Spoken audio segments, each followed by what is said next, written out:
When Lillian moved back to her hometown of Rosewater Glen, she expected quiet streets and a chance to finally write her thesis in peace. Instead, she found a town buzzing with murmured stories about a mysterious mailman, if one could call him that, who delivered letters only at night. Some referred to him as the Night Courier. Others called him that phantom postman. But their tales converged on a single terrifying detail: he delivered mail from those who had already passed away, written in their own handwriting, addressed to their living family or friends, each letter bearing chilling revelations. At first, Lillian deemed it an urban myth. Like so many small-town legends, it seemed equal parts rumor and fear, stirring children's imaginations around bonfires. Still, as an aspiring folklorist, she couldn't ignore the repeated references she encountered. Late in the evenings, older folks locked their doors, dreading an unexpected letter in the mailbox. A handful of residents insisted they'd received final messages from lost loved ones. Some kept those letters in locked drawers, refusing to speak of them. Others claimed the letters vanished at dawn if unopened. Curious, Lillian probed further. She asked the local librarian, combed old newspaper clippings, and interviewed neighbors who seemed to harbor knowledge about the Night Courier. She discovered a disturbing pattern: each letter imparted the voice of the dead, culminating in tragedies or vanishing soon after. Whether the recipients were driven mad or lured into midnight encounters, the outcome was never benign. Skeptical but intrigued, Lillian resolved to uncover the truth behind the legend. She told herself it was for academic research, that collecting these stories would form a chapter in her thesis on local ghost lore. Yet she couldn't deny the thrill. Some part of her wanted to see if the stories about the Night Courier were real, if the mail truly arrived from beyond the grave. Little did she suspect the price of that curiosity: how deeply it would entangle her in a cycle of messages no living person should receive. During her initial weeks in Rosewater Glen, Lillian found the evenings unnervingly still. The town square closed early, leaving only a few dim streetlights to guard the deserted roads. She noticed most households turned off porch lights by 9, curtains drawn tight. If she asked around, people grew cagey. "No, dear. I haven't seen any postman at night," said an older woman, eyes darting away. "Best not to talk about such nonsense. That courier is just a ghost story," a local bartender insisted. But he was uneasy. "We don't dwell on him. The last time we did, someone ended up missing." In the library, Lillian uncovered small references in local anthologies, a short 1960s article mentioning strange midnight deliveries, a 1980s letter to the editor titled "Stop the Courier Before Another Soul is Claimed." No official name, no investigation. Police archives had vague missing person notes that sometimes correlated with rumored letter deliveries. One day, she cornered a neighbor, Mr. Franklin, who once hinted he'd witnessed something. After enough coaxing, he revealed in a trembling voice how, years ago, his father vanished soon after receiving a letter allegedly from Franklin's deceased mother. He swore it was her handwriting, details only she'd know. He read it, left the house at midnight, muttering about meeting her. We never saw him again. The heartbreak etched on Mr. Franklin's face told Lillian this was no casual myth. Something malevolent lurked behind these nighttime letters.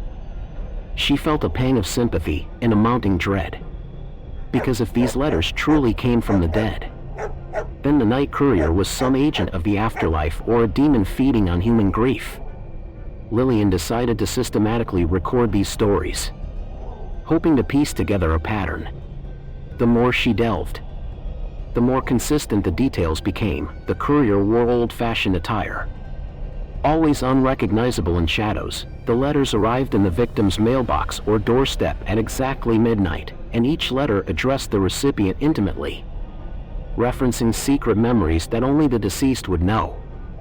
Lillian's break came unexpectedly when a small piece of paper fluttered under her door one crisp evening. At first, she assumed it was a misdelivered flyer, but the handwriting was peculiar, slanted, and old-fashioned. It read, "If you want to learn more about the Night Courier, check the museum's locked archives. Ask the caretaker for Box 190. She stared at it, heart quickening. Who delivered this note? The caretaker at the local museum, Mr. Barnaby, was rumored to keep archaic artifacts in a locked basement. She wasted no time. The next morning, she confronted him, brandishing the note. He grew pale, glancing around to ensure no one overheard. Reluctantly, he led her down a dusty stairwell. Among the musty crates, Barnaby pulled out an unlabeled gray box. Inside lay old letters, each with distinctive nighttime postmarks, all referencing from beyond the grave. Barnaby explained in hushed tones that these letters were confiscated over the decades by certain frightened families. They brought them to the museum, hoping for safekeeping or spiritual disposal. The museum stored them quietly, never displaying them. Lillian carefully read a few. A letter from Harold, dated 1931, telling his wife he was sorry for leaving so soon. He died in a factory accident that year. Another from 1952, apparently from a drowned fisherman to his teenage son. A third from 1977, a note by someone who died in a car crash, beckoning the recipient to come to the old orchard at midnight so they could finally be together. Each letter had near-identical references to the Night Courier, describing how a cloaked figure delivered it under the moon's glow, then vanished without a trace. Emotions warred in Lillian, part awe, part terror. She realized these letters were physical proof of the phenomenon, and all recipients faced tragedy soon after reading them. Seeking an explanation, she pressed Barnaby for more. He shrugged, lamenting, "No one knows how these messages get written, or who the courier truly is. We suspect a malevolent force crossing from the afterlife, exploiting heartbreak and longing." He urged her to drop her investigation. "Some knowledge is too dangerous," he said, eyes grave. But Lillian's curiosity was irrepressible. The following nights, Lillian found herself scanning the darkness outside her small house near the forest's edge. She half expected to see a silhouette standing at her mailbox. Each rustle of wind made her spine tingle. She even set up a camera aimed at her front yard. 4 days. Nothing happened.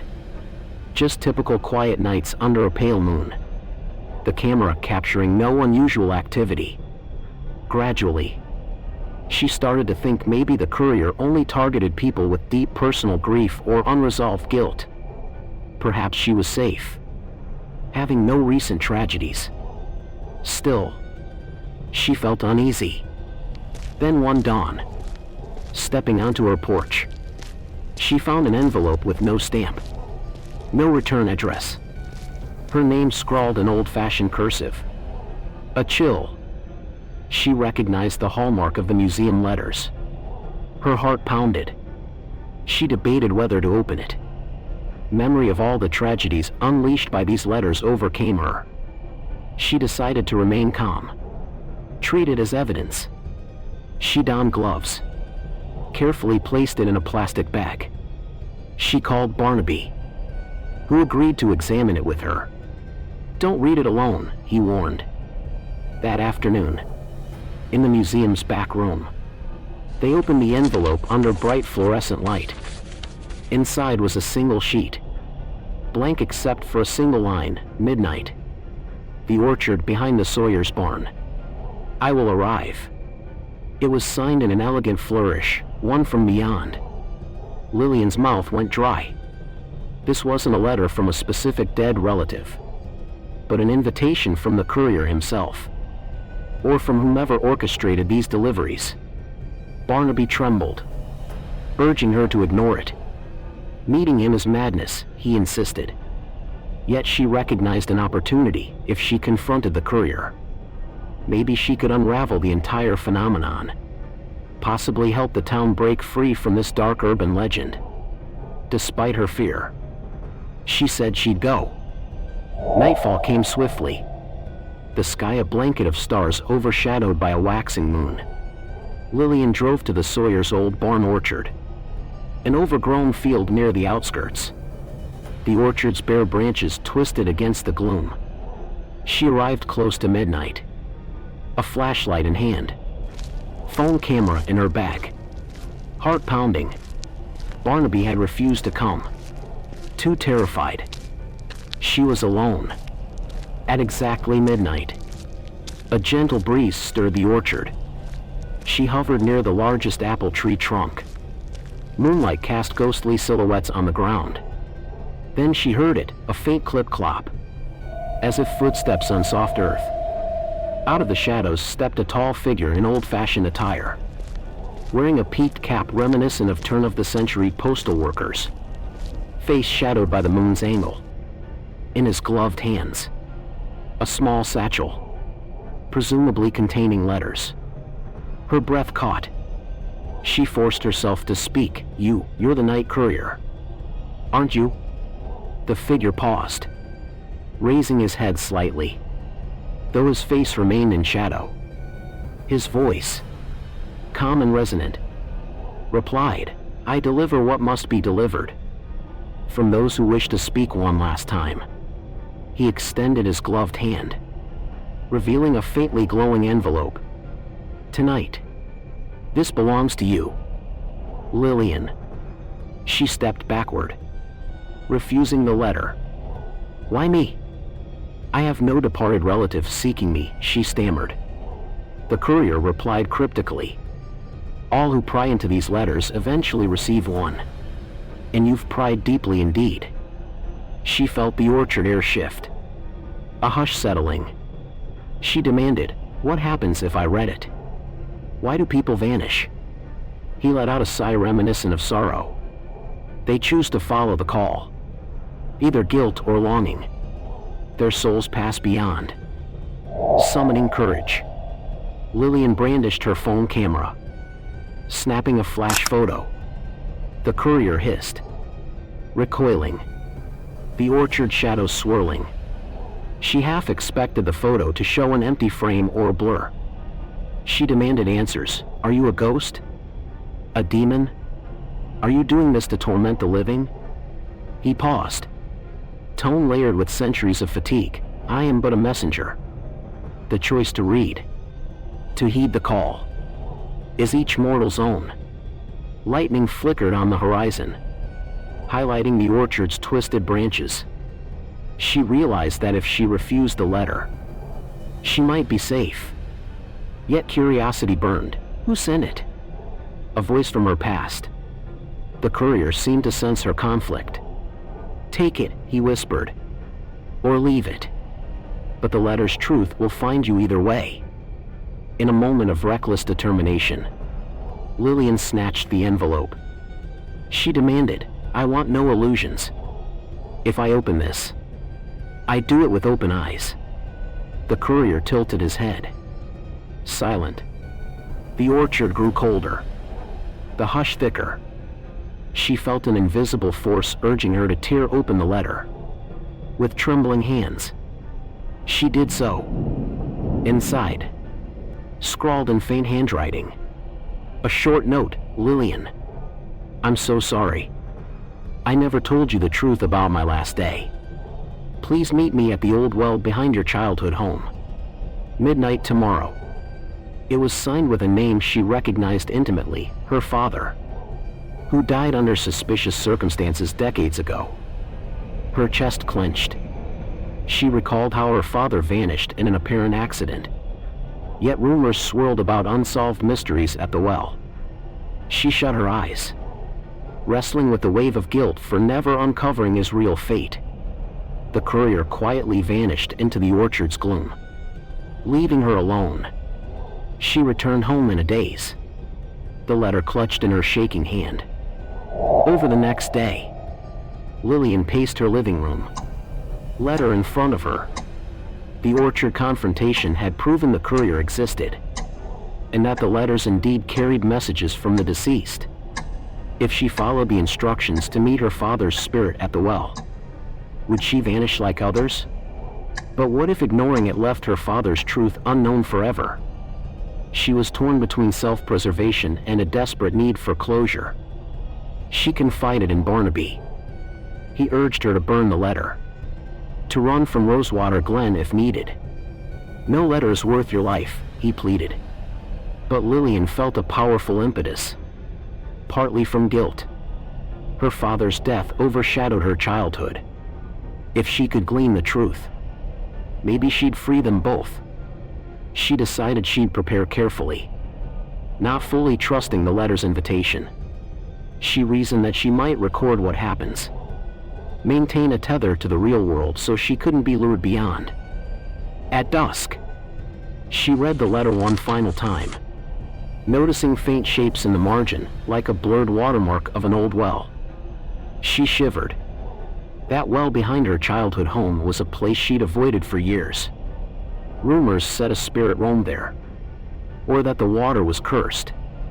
But tomorrow night, as instructed, she'd go. She only hoped her father's final message was truly from him, not a malicious entity wearing his voice. Night fell, and Lillian drove toward the rural outskirts where her abandoned childhood home stood. The property had fallen into disrepair, tall grass swallowing the yard. The well behind it, overshadowed by an ancient oak, was rumored to be sealed or partially collapsed. She arrived at 11:30 p.m., carefully stepping through the squeaking gate. The moon glowed overhead, half veiled by drifting clouds. Her flashlight beam revealed the chipped siding of the house, broken windows, a place of memories turned forlorn. She circled to the backyard. The well loomed, stones crumbling, wooden cover half intact. A hush heavier than the orchard settled, as if the entire place awaited her. She texted Barnaby her location, instructing him to call or come if she vanished. The minutes ticked toward midnight, a knot of anxiety building in her stomach. At precisely midnight, she heard footsteps behind her, heart hammering. She spun. There, in the gloom, stood a figure resembling her father. Pale face, the same eyes, sorrow etched in his features. His voice, heartbreakingly familiar. "Lillian, I needed to tell you what truly happened that day." Tears filled her eyes. She recognized the clothes he wore from the day he vanished, unchanged by time. She approached, voice trembling. "Dad, how can you be here?" He looked pained, recounting that he was drawn into a watery tomb beneath the well. An accident or perhaps foul play. His final regret was never confessing certain truths about their family's past. Lillian listened, tears streaming. She felt both terror and longing. The entire scene crackled with an otherworldly tension, as though reality might snap. But as her father spoke, she noticed inconsistencies. Some small details about the day he disappeared were off.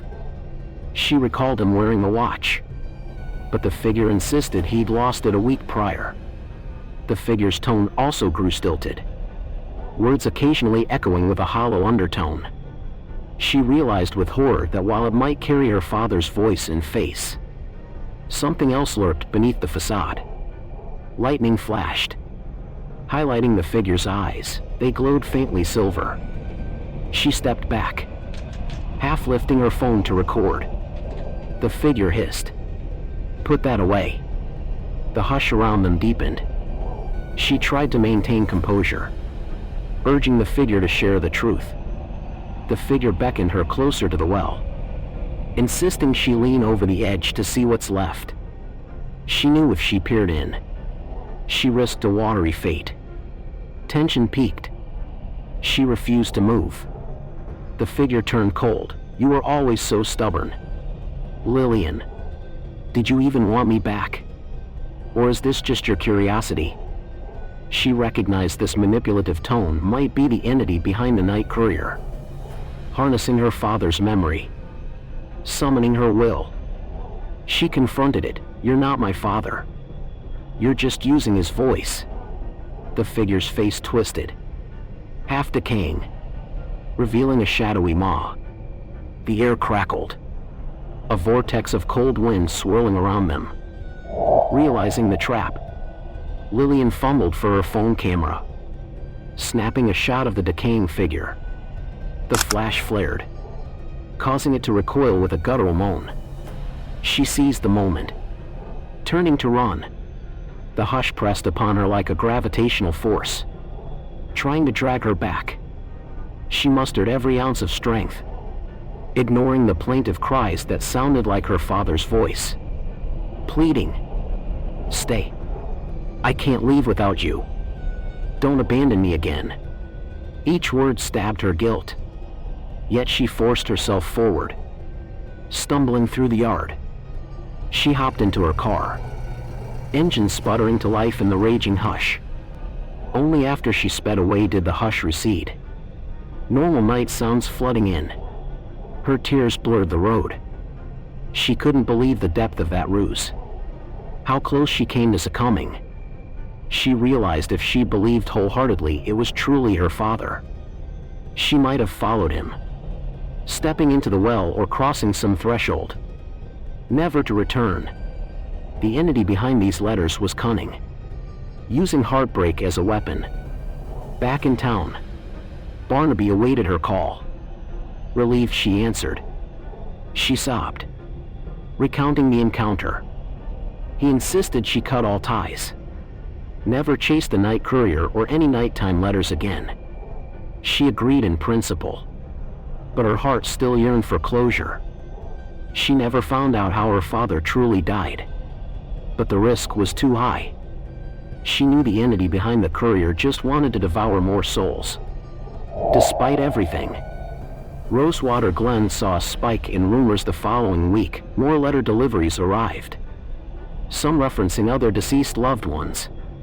People panicked, locking doors nightly, ignoring doorbell rings. A hush overshadowed the entire town after dusk. Lillian realized the phenomenon was intensifying. Possibly the entity felt threatened by her near escape. Or perhaps each unsuccessful attempt fueled new hunts for more vulnerable prey. She decided to blow the story wide open, publish an online exposé, warning surrounding areas.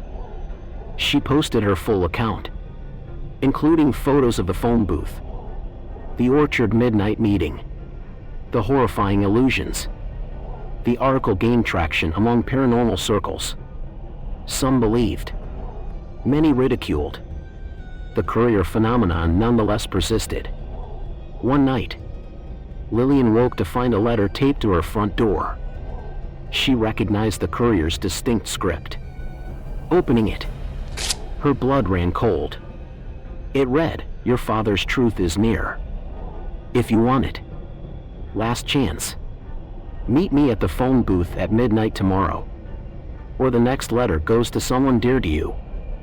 A new wave of dread tore at her. She had no illusions this was a trap, yet the threat to her loved ones forced her hand. She must end it definitively, by confronting the phone booth, maybe destroying it or severing the courier's link. She spent the day gathering supplies, a small sledgehammer, a can of acid, anything that might degrade steel. Barnaby, though terrified, offered moral support but refused to physically help. She told him her plan: if I don't come back, burn everything left behind. Warn others. Midnight found Lillian returning to the deserted train station lot one final time. The lamppost flickered over the battered payphone booth. She clutched the sledgehammer, tension coiling in every muscle. The hush enveloped her, heavier than ever. She stepped up to the phone, noticing the receiver lying on the floor. As if expecting her to pick it up, she set down her bag of acid, lifted the sledgehammer, Her plan: destroy the booth before answering any call. She raised the hammer, striking the glass. A reverberation shook the night. But the glass didn't shatter as expected, it only cracked, as though supernaturally reinforced. She struck again. The hush amplified, pressing on her ears until they rang. Cracks spread, but the phone booth wouldn't yield. Rage fueled her, blow after blow. Finally, the glass panel gave way, shards scattering. Then the phone rang, harsh, insistent. She froze, breath ragged. If she ignored it, might it call someone else? Threaten them? Her father's final letter said to meet here for the truth. Could she truly resist picking up? Her trembling hand hovered, the hush intensifying. The phone rang again, echoing like a funeral bell in the stillness. She grabbed the receiver. A static hiss. Then a voice, the same fatherly tone, calm yet tinted with malice. Daughter, you've come. Are you ready to join me? The hush pressed in, her vision dimming. She realized the entity was pulling her across that threshold once again. In a final surge, she poured acid onto the phone's metal cradle, sizzling fumes rising. The voice shrieked, not purely that of her father. The hush roiled like a living storm. Sparks erupted from the phone. She dropped the receiver, jumping back. The phone booth's structure groaned, internal darkness swirling. She glimpsed a vortex forming where the phone once was, as if the entity was forced to reveal itself. She dashed away. Behind her, metal squeals. The entire booth collapsed inward, the lamppost flickering wildly. Suddenly, the hush snapped to silence. A thunderous sound erupted, and a rush of wind nearly knocked her over. She shielded her face from flying debris. When she opened her eyes, the booth was gone. Not just destroyed, but gone. No shards, no metal frame, only a scorched outline on the asphalt. For a moment, she felt hope. Maybe the entity was banished. She stepped forward, heart pounding, to examine the empty patch. But at that instant, she felt a hand on her shoulder, cold, intangible. She spun around, seeing nothing. Then she heard a final whisper in her ear. Her father's voice, or something using it. You can't escape the last letter. Lillian. The message must be delivered. The hush returned for a single breath. She screamed, but no sound emerged. Then it vanished, leaving the normal night air. She sank to her knees, uncertain if she banished the courier or simply propelled it to a new form. The next morning, no sign of the booth remained. Locals shrugged, calling it a long-time eyesore that maybe got removed. She told Barnaby everything. He was relieved she survived, but a fear lingered in his eyes. In the weeks that followed, rumors spread that the phone booth reappeared in a different county, or that midnight letters arrived in a new area. Lillian realized the phenomenon might roam, seeking new haunted ground. In Rosewater Glen, life returned to normal, or so it seemed. Lillian tried forging on, though nightmares of phone calls and hush-laden nights persisted. Then, one quiet dawn, she discovered an envelope by her mailbox. The script was chillingly familiar, addressed to her. She didn't open it, leaving it there. She simply walked away, tears brimming, knowing the cost of curiosity. Because even if the phone booth was gone from here, the last letter would always find its recipient. Perhaps she had escaped that night. But the night courier's route never ends, delivering final messages from the dead in the hush of midnight, wherever it chooses to appear next.